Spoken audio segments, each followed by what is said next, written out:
단계적 일상 회복이 한 달 만에 멈추고 내일부터 한층 강해진 방역 대책이 시작됩니다. 새로운 대책으로 모임 인원이 줄고 방역 패스 적용이 늘어나지만 여전히 부족하다는 지적도 적지 않습니다. 이미 지역사회의 또아리를 튼 오미크론 변이 바이러스의 기세가 워낙 무섭기 때문입니다. 류재복 해설위원과 함께 알아보겠습니다. 어서 오십시오. 네.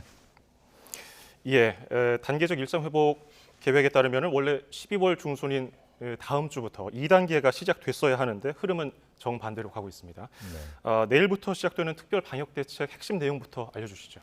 단계적 일상 회복이 이제 세 단계로 나눠져 있었고요. 지난달에 1단계가 시작을 했고 1단계에서 큰 문제 없이 진행됐다면 이제 다음 주부터 2단계가 시작이 되죠. 2단계는 이제 더 풀리게 되는데 상황이 정반대로 가게 됐습니다. 무엇보다도 위중증 환자, 사망자가 워낙 많이 늘고 그래서 의료 역량이 지금 한계에 다다랐고 또 확진 환자의 수도 크기 때문에 어쩔 수 없이 사실상 방역 당국에서 인정을 했습니다. 이것은 단계적 일상 회복의 중단이고 일부 비상 계획을 차용한 것이다. 이렇게 얘기를 한 정도로 상당히 강한 그 특별 방역 대책이 나왔는데요. 기한은 4주입니다. 그러니까 내년 1월 2일까지 4주 동안 되는 것이고요. 첫 번째는 사적 모임 인원이 제한이 됩니다. 현재도 있었지만 더 줄게 되는 거죠. 그래서 수도권은 6명이고요. 비수도권은 8명입니다. 현재보다 좀 줄었고요. 그다음에 방역 패스를 적용하는 시설이 커졌죠. 지금까지는 감염 위험이 좀 높은 곳을 위주로 해서 제한적으로 방역 패스가 적용이 됐는데 이번에는 뭐 거의 대부분 이용 시설들이 다 이제 방역 패스에 적용을 받아서 적용받지 않는 시설을 소개해 드리는 게 오히려 좀 이해가 쉬우실 것 같은데요. 결혼식이나 장례식장 이런 곳은 방역 패스 제한을 받지 않고요. 상점, 마트, 백화점 이런 곳들은 사실은 패스를 적용할 사람들을 전부 골라내기가 굉장히 어렵죠. 백화점 출입구도 여러 곳이 있고. 그래서 그렇습니다. 숙박시설이라든가 돌잔치 이런 곳들도 제외가 되고요. 나머지 우리가 알고 있는 뭐 학원이나 영화관, 뭐 스터디 카페, PC방 이런 곳은 다 적용이 된다는 것. 그다음에 식당, 카페는 미접종, 그러니까 접종하지 않은 사람은 한 명만 참석할 수 있습니다. 6명이라면 6명 가운데 미접종자는 1명 이상은 이제 동석할 수가 없는 것이고요. 만약에 미접종자, 접종하지 않은 사람이 혼자 와서 밥을 먹는다. 그것은 가능합니다. 왜냐하면 식당이나 카페는 아무래도 필수 이용 시설이죠. 접종하지 않았다고 해서 밥을 안 먹을 수는 없으니까. 그렇기 때문에 한 명 접종하지 않은 분은 혼자 가서 밥은 먹을 수 있으나 두 명부터는 여럿이 모이는 것은 안 된다. 그래서 꼭 염두에 두셔야 될 것 같고요. 그다음에 또 하나는 그 방역 패스를 적용하는 나이, 그 나이가 지금까지는 이제 성인이었는데 그것이 12살 이상으로 올라갔습니다. 그래서 초등학교 6학년부터는 방역 패스를 휴대하지 않으면 가족 모임 같은 것도 쉽지 않게 됐거든요. 만약에 아이가 둘인데 12살 정도가 된다면 엄마 아빠와 함께 식사를 못 하는 겁니다. 왜냐하면 두 사람은 그 방역 패스가 없기 때문에 뭐 PCR 검사를 하면 가능하지만 그러니까 상당히 어려워졌다는 것이죠. 그리고 이 조치는 아무래도 그 청소년들 백신 접종을 독려하는 차원에서 내년 2월까지 그 기한을 연장을 해줬습니다. 그러니까 지금부터 부지런히 맞으면 내년 2월까지 그 청소년들이 백신을 맞을 수 있거든요. 그렇기 때문에 2월부터 적용이 된다는 것, 그것을 염두에 두시면 되겠습니다. 마지막에 말씀해 주신 것처럼 이번 대책의 핵심 내용 중 하나가 청소년 대상 백신 접종 확대 아니겠습니까? 애초에는 당국이 청소년 접종에 대해서 부모나 본인의 자율에 맡기겠다고 했었는데 정부가 왜 이렇게 대책을 좀 바꿨을까요? 두 가지인데요. 첫 번째는 이 청소년들의 그 확진율이 굉장히 올라가고 있습니다. 그래서 왜 그러냐면 다른 연령대는 이제 백신을 다 맞았기 때문에 방역이 일상 회복 단계로 들어가더라도 급속도로 확진 환자가 늘지 않는데 이 나이대는 대부분 백신을 거의 안 맞았거든요. 우리나라에서 지금 12살에서 17살까지 그 백신 접종률이 뭐 2차까지 맞은 게 25% 정도밖에 안 되거든요. 그런데 이 어린 청소년들도 동선이 굉장히 확대가 됐죠. 이제 뭐 PC방도 다 갈 수 있고 학원도 마음대로 갈 수 있으니까요. 그러다 보니까 이 친구들의 그 확진율이 6.1%에서 8%까지 한두 달 사이에 크게 늘어난 겁니다. 그렇기 때문에 이 학생들을 더 이상 접종을 자율에 맡기기는 좀 어렵다는 것이고요. 그다음에 실제로 이 나이 때도 보면 고3 학생들은 수능을 보기 위해서 백신을 다 맞지 않았습니까? 예. 97% 정도 맞았는데 이 고3 학생들의 확진율은 계속해서 떨어지고 있습니다. 그래서 지난달 말에는 2.1명, 10만 명당 2.1명까지 뚝 떨어졌거든요. 그런데 다른 나이대는 여전히 뭐 4명, 5명 이렇게 계속 많다는 것으로 봐서 이 청소년들도 백신을 맞으면 아무래도 그 예방 효과를 상당히 볼 수 있다 이런 결론을 얻게 된 겁니다. 그렇기 때문에 백신 접종을 좀 독려하고 사실상은 좀 상당히 이제 맞을 수 있도록 유도하는 방향으로 가는 것이고요. 그다음에 예. 또 하나가 이제 많은 부모님들이 우리 아이가 혹시 백신을 맞고 부작용이 있지 않을까 하는 그 걱정 때문에 사실은 좀 접종을 꺼리게 되는데요. 실제로 지금 우리나라뿐만 아니라 전 세계적으로 보면 그 백신 부작용의 비율이나 이런 것도 성인과 거의 비슷하고요. 종류도 비슷하고 더구나 이 청소년들이 이 부작용으로 인해서 크게 몸이 많이 아팠던 그런 사례가 우리나라에서 아직 나타나지 않거든요. 그렇기 때문에 이 청소년들의 백신 접종은 우리가 단계적 일상 회복을 다시 돌아가는 데 있어 굉장히 중요한 부분이기 때문에 지금이라도 조금 더 전향적으로 생각하실 필요는 있다 이렇게 보입니다. 예. 자, 그리고 이번 특별 방역 대책이 마련되는 과정에서 역시 예전부터 항상 두 가지가 충돌하지 않았습니까? 네. 방역이냐 경제 회복이냐. 이번에도 역시 전문가들 사이에서 격론이 있었다는 후문인데 결국은 영업시간 제한은 빠졌습니다. 역시 우려하고 있는 목소리도 있잖아요. 일상회복지원위원회라는 곳을 이제 거쳐서 거의 결정을 하게 되는데 거기에 이제 분과가 4개거든요. 예. 그중에 방역과 관련된 분과는 하나입니다. 거기에는 이제 방역 전문가분들이 계시는데 그분들은 아무래도 방역적 측면에서 봤을 때 이번에 나온 것 중에 하나가 빠진 게 이제 그 영업시간 단축이 없거든요. 지금 보면 유흥시설은 자정까지고 나머지 시설은 지금 시간이 아예 없습니다. 제한이. 예. 이 시간 제한이 없고 유흥시설이 12시까지 영업을 한다는 것은 사실은 모임 인원을 줄인다고 해서 큰 효과를 보기가 좀 어렵습니다. 그렇기 때문에 방역 전문가들은 이 영업시간 단축이 꼭 있어야 한다라고 이제 주장을 했는데 제가 취재한 바로는 그 외에 다른 전문가들, 특히 이제 이 경제 쪽 관련된 또는 사회 쪽 관련된 분들이 이 부분에 대해서 조금 반대를 많이 하신 것 같고 결론은 어쨌든 영업시간 단축 없이 인원만 제한을 하고 그다음에 이제 방역 패스를 확대하는 방향으로 그렇게 갔는데요. 많은 전문가들은 이런 부분들은 굉장히 제한적일 수 있고 더구나 이제 백신 접종률을 많이 올려서 이 발생 상황을 좀 잡겠다고 하는데 백신이라는 게 오늘 맞아서 내일부터 바로 효과가 나는 게 아니고 예. 백신에 따라서 거의 대부분의 백신은 2번 맞아야 되고요. 그 기간을 아무리 줄인다 하더라도 거기에 또 그 면역 형성 기간 2주를 더하면 사실은 2, 3개월이 필요한 거거든요. 예. 그렇기 때문에 지금 당장 하루에 환자가 5천 명 이상 나오고 병상이 거의 없는 상황에서 앞으로 두세 달을 어떤 식으로 버틸 거냐 이런 비판들이 있습니다. 그래서 조금 더 강력하고 좀 훨씬 더 강력하고 짧은 기간에 효과를 볼 수 있는 대책들이 좀 필요했다라는 그런 것들이 대부분 방역 전문가들의 이제 공통된 목소리입니다. 예. 자, 지금 특별 방역 대책 강하게 나왔지만은 앞서도 계속 저희가 뉴스로 전해드린 오미크론 변이 바이러스가 변수입니다.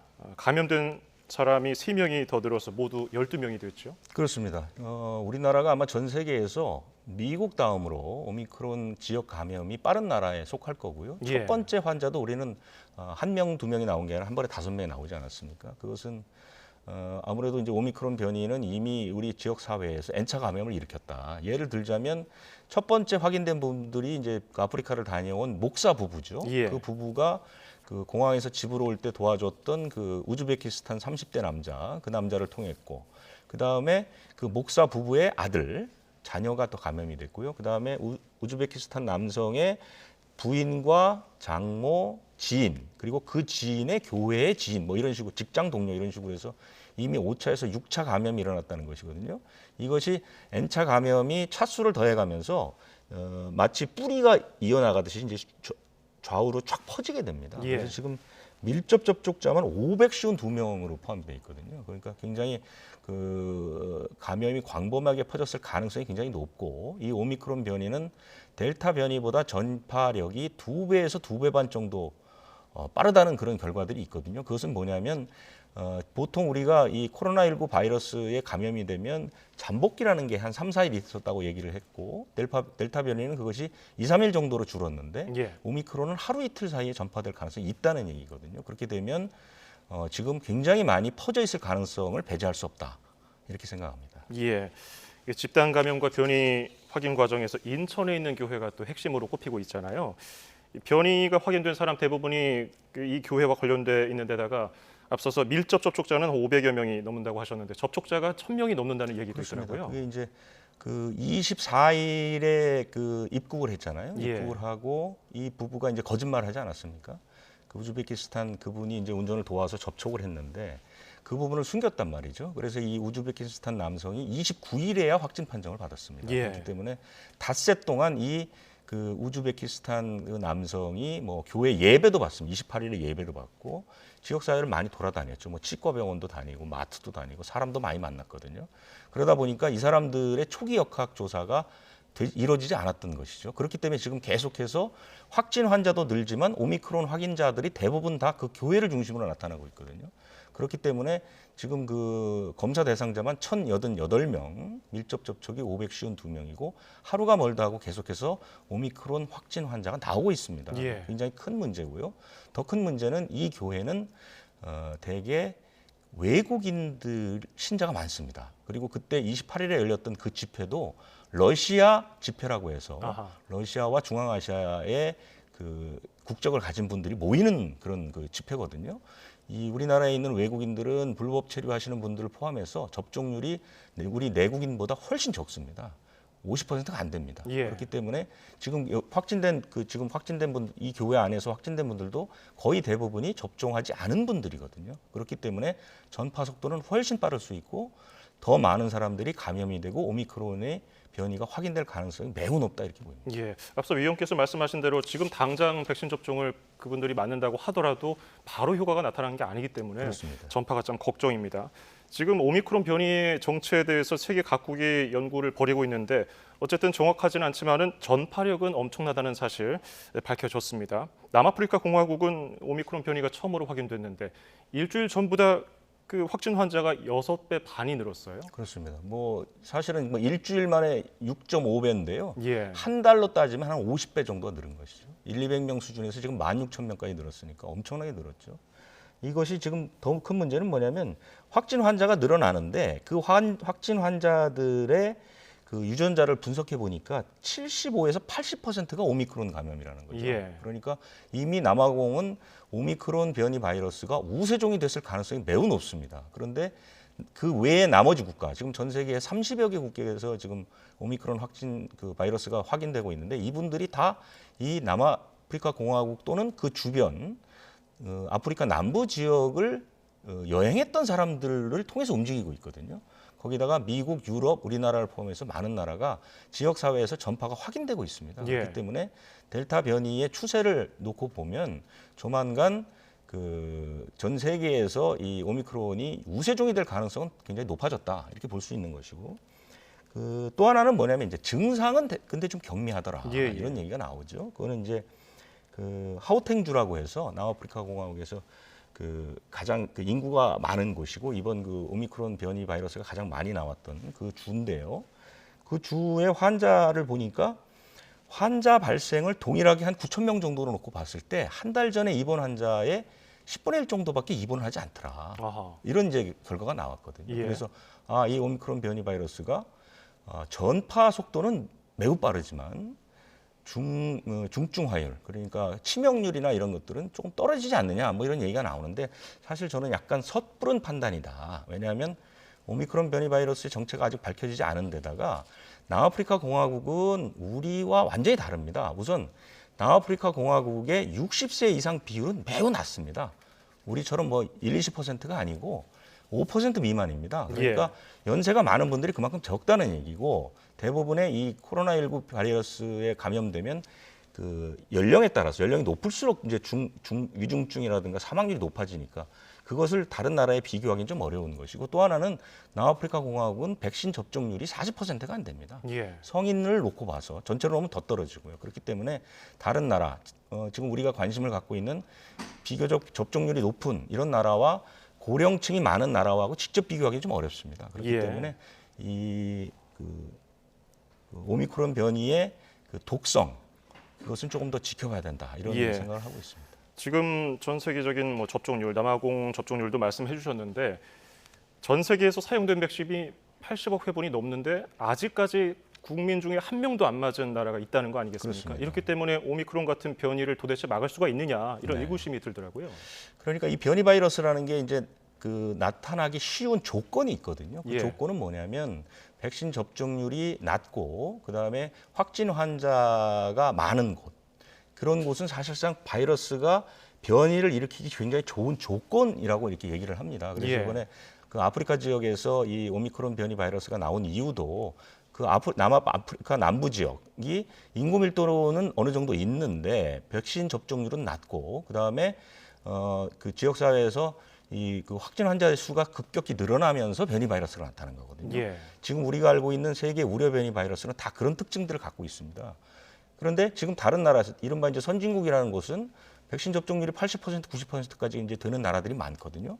그럼 그 나라는 이미 부스터샷을 맞추면서 접종 그 발생률을 계속 떨어뜨리고 있는데 문제는 뭐냐면 지금은 한두 나라가 살고 있는 것이 아니라 이른바 지구촌이라고 해서 이동이 굉장히 빈번하거든요. 그렇기 때문에 어느 지역은 뭐 발생률이 굉장히 낮다고 해서 그것이 해결되는 문제가 아니라는 것이죠. 예. 오히려 접종률이 낮은 곳을 빨리 접종을 많이 시켜서 전체적인 수준을 올리지 않으면 이런 변이 바이러스들이 계속해서 나타날 수 있다는 것이죠. 예. 지금 아까 말씀드린 것처럼 그 아랍에미레이트 같은 나라는 90%인데요.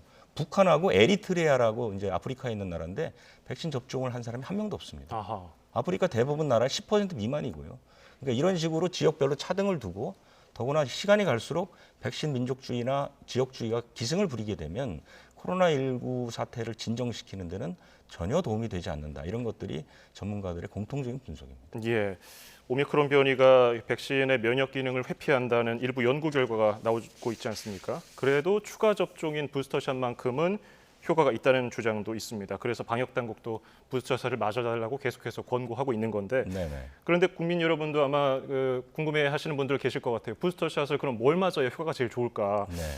모더나와 화이자가 부스터샷 효과가 가장 좋다는 결과가 있더라고요. 그렇습니다. 그 부스터샷이라고 해서 우리는 추가 접종이라고 얘기를 하는데요. 예. 이 추가 접종은 그 모더나가 오미크론 변이 바이러스가 처음 나왔을 때 자기네들은 이 백신, 오미크론에 맞춘 백신을 세 가지 방향에서 하고 있는데 첫 번째는 부스터샷을 계속해서 맞추는 방향, 두 예. 번째는 그 오미크론에 맞춤형 백신을 만드는 방안, 이런 여러 가지 방법을 이제 연구한다고 했고요. 화이자나 다른 백신 회사에서도 초기 연구를 해보니까 부스터샷은 오미크론에게도 어느 정도 효과가 있을 가능성이 있더라. 예. 이런 그 결과가 나왔고요. 최근에 조사 연구로 따르면 mRNA 계열, 그러니까 모더나나 화이자 백신이 다른 백신에 비해서 부스터샷의 예방 효과가 가장 좋더라. 이런 결과가 나왔다는 것이죠. 예. 우리나라도 지금 부스터샷은 대개 화이자를 맞추고 있지 않습니까? 이런 방향으로 놓고 봤을 때 mRNA 백신이 부스터샷에는 효과가 있는 것이 어느 정도 연구로서 증명되고 있다. 이렇게 볼 수 있습니다. 예, 알겠습니다. 자, 코로나19 상황과 관련해 류재복 해설위원과 함께 살펴봤습니다. 고맙습니다.